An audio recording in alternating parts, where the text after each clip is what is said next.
আল্লাহর নবী হযরত ইদ্রিস আলাইহিসসালাম একদিন তার ইবাদতখানায় আল্লাহর ইবাদতে মগ্ন ছিলেন।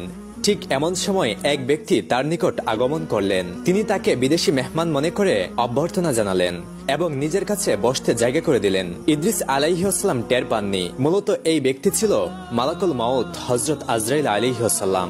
তিনি এসেছেন তার নিকট ভ্রাতৃত্বের সম্পর্ক স্থাপন করার জন্য এবং এর পূর্বে তাকে দুটি পরীক্ষা করার জন্য। ইদ্রিস আলাইহিসসালামের অভ্যাস ছিল তিনি সবসময় রোজা রাখতে পছন্দ করতেন এবং প্রায় সময় তিনি রোজা রাখতেন। ওই দিনও এর ব্যতিক্রম ছিল না। হযরত ইদ্রিস আলাইহিসসালাম রোজা অবস্থায় ছিলেন। সারাটা দিন অতিক্রম করার পর সন্ধ্যার সময় যখন ইফতারের সময় গনিয়ে এলো, হযরত ইদ্রিস আলাইহিসসালাম নিজের জন্য এবং মেহমানের জন্য খাবারের ব্যবস্থা করলেন। ইদ্রিস আলাইহিসসালাম খাবার থেকে আহরণ করলেন, কিন্তু মেহমান সেখান থেকে বিন্দুমাত্র কোনো খাবার ভক্ষণ করলো না। যদিও ইদ্রিস আলাইহিসসালাম বারবার তাকে তাগাদ দিচ্ছিলেন, ভাই এখান থেকে আহার গ্রহণ করুন, কিন্তু উক্ত মেহমান মোটেও খাবার গ্রহণ করেননি। কেননা তিনি তো সাধারণ কোনো মেহমান নন, তিনি হচ্ছেন আল্লাহর ফেরেশতা হযরত আজরাইল আলাইহিসসালাম। আর ফেরেশতাদের স্বভাব হচ্ছে তারা আমাদের মতো খাবার গ্রহণ করেন না। ইদ্রিস আলাইহিসসালাম যেহেতু চিনতে পারেননি তাকে, এই জন্য তিনি বারবার খাবার গ্রহণ করার জন্য তাকে অনুরোধ করছিলেন। রাত্রিবেলা ইদ্রিস আলাইহিসসালাম ঘুমানোর পূর্বে তাকে আবারও বললেন, ভাই আপনি খাবার গ্রহণ করুন, না হয় আপনার শরীর খারাপ করবে। কিন্তু ওই মেহমান মোটেও খাবার গ্রহণ করেননি। সে আল্লাহ পাকের ইবাদতে সারাটি রাত কাটিয়ে দিয়েছে। পরদিন সকালবেলা ইদ্রিস আলাইহিসসালাম তাকে আবারও খাবার জন্য তাগাদ করলেন, কিন্তু মেহমান মোটেও খাবার গ্রহণ করেননি। এরপর হযরত ইদ্রিস আলাইহিসসালাম মেহমানকে বললেন, ভাই চলুন আমরা একটু আল্লাহর জমিনে ভ্রমণ করার জন্য বের হই এবং আল্লাহর নিয়ামতগুলোকে দুচোখে দেখে আল্লাহর শুকরিয়া আদায় করি। তারপর মেহমানকে নিয়ে বের হলেন। তারা দুজন হাঁটতে হাঁটতে বহুদূরে চলে গেলেন। হঠাৎ তাদের সামনে প্রকাশিত হলো একটি বাগান। ওই বাগানটি ছিল সম্পূর্ণ ফলমূলে ভর্তি। উক্ত মেহমান তখন বললেন, ওহে আল্লাহর নবী, চলুন আমরা ওই বাগানে গমন করি এবং সেখান থেকে কিছু ফল আহরণ করে নেই, অতঃপর তা দুজন মিলে ভক্ষণ করি।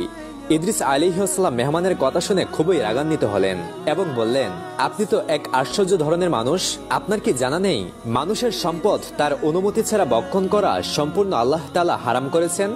হযরত ইদ্রিস আলাইহিসসালামের কথা শুনে উক্ত মেহমান কোনো প্রতিবাদ করলেন না।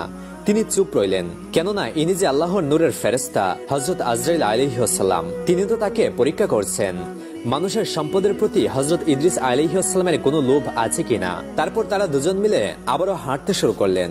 হাঁটতে হাঁটতে তারা একটি মাঠে গিয়ে উপস্থিত হলেন। ওই মাঠের মধ্যে ছিল হাজার হাজার ছাগল। ছাগলগুলো দেখে উক্ত মেহমান নবী ইদ্রিস আলাইহিসসালামকে লক্ষ্য করে বললেন, ওহে আল্লাহর নবী, চলুন আমরা ওই ছাগলের পাল থেকে যে কোনো একটি ছাগলকে ধরে এনে জবাই করে দুজনে মিলে তার গোশত ভক্ষণ করি। নবী ইদ্রিস আলাইহিসসালাম এবারও রাগান্বিত হয়ে বললেন, আপনি তো আশ্চর্য ধরনের মানুষ। হালাল খাদ্য আপনার কাছে ভালো লাগে না, আর মানুষের হারাম সম্পদ আপনার কাছে খুবই ভালো লাগে। আপনার কি জানা নাই মানুষের সম্পদ না বলে ভক্ষণ করা আল্লাহ তাআলা হারাম করেছেন? হযরত ইদ্রিস আলাইহিসসালামের কথায় তিনি কোনো প্রতিবাদ করলেন না। এভাবেই তারা সারাটা দিন হাঁটলেন।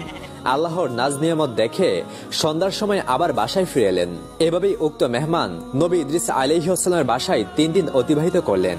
কিন্তু এই 3 দিনের মধ্যে উক্ত মেহমান কোনো খাবার গ্রহণ করেননি এবং তিনি বিন্দুমাত্র সময়ের জন্য ঘুমাননি। নবী ইদ্রিস আলাইহিসসালাম উক্ত মেহমানকে লক্ষ্য করে বললেন, ওহে আগন্তুক, আল্লাহর শপথ করে আপনাকে আমি বলছি, আপনি মেহেরবানি করে আপনার পরিচয়টুকু দান করুন। কেননা কোনো মানুষ 3 দিন পর্যন্ত না খেয়ে 3 দিন পর্যন্ত না ঘুমিয়ে থাকতে পারে না। আপনি অবশ্যই মেহেরবানি করে আপনার পরিচয় আমাকে দিন। উত্তরে মেহমান বললেন, ওহে আল্লাহর নবী, আসলেই আমি কোনো মানুষ নই, আমি মালাকুল মাউত হযরত আজরাইল। হযরত ইদ্রিস আলাইহিসসালাম আজরাইলের কথা শুনে স্তব্ধ হয়ে গেলেন। তার শরীর থরথর করে কাঁপতে শুরু করলো। তিনি বললেন, মনে হয় আজ আমার জীবন শেষ।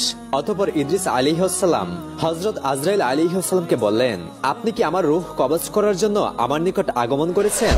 তখন হযরত আজরাইল আলাইহিসসালাম বললেন, ওহে আল্লাহর নবী, না, আমি আপনার রূহ কবজ করার জন্য এখানে আগমন করিনি, বরং আমি আপনার সাথে ভ্রাতৃত্বের বন্ধন স্থাপন করার জন্য আগমন করেছি। হযরত ইদ্রিস আলাইহিসসালাম বললেন, আপনি কেন আমার সাথে ভ্রাতৃত্বের বন্ধন স্থাপন করতে চান? মালাকুল মউত সালামকে বললেন, আমি আকাশ থেকে খেয়াল করেছি আপনার ইবাদত বন্দেগীর প্রতি আপনার একাগ্রতা এবং আপনার ইবাদত বন্দেগী দেখে আমার নিকট খুবই ভালো লেগেছে। আর এজন্যই আল্লাহ রাব্বুল আলামিনের নিকট আমি বারবার ফরিয়াদ জানিয়েছি, আল্লাহ যেন আমাকে সুযোগ করে দেন এবং আমি আপনার সাথে ভ্রাতৃত্বের বন্ধন স্থাপন করতে পারি। বারবার ফরিয়াদ করার কারণে আল্লাহ রাব্বুল আলামিন আমার ফরিয়াদ কবুল করেছেন এবং আমাকে আপনার নিকট আসার অনুমতি দান করেছেন। হযরত ইদ্রিস আলাইহিস সালাম বললেন, ওহে মালাকুল মউত আজরাইল, আপনি আমার সাথে ভাইয়ের সম্পর্ক স্থাপন করতে চান, কিন্তু আমার কিছু শর্ত রয়েছে। আপনি যদি আমার সেই শর্তসমূহ পূর্ণ করেন তাহলেই আমি আপনার সাথে ভ্রাতৃত্বের সম্পর্ক স্থাপন করব, আপনাকে আমার ভাই হিসেবে কবুল করে নেব। তখন আজরাইল বললেন, আপনার কি শর্ত আপনি আমাকে বলতে পারেন, আমি আপনার সকল শর্ত পূরণ করতে রাজি আছি। হযরত ইদ্রিস আলাইহিস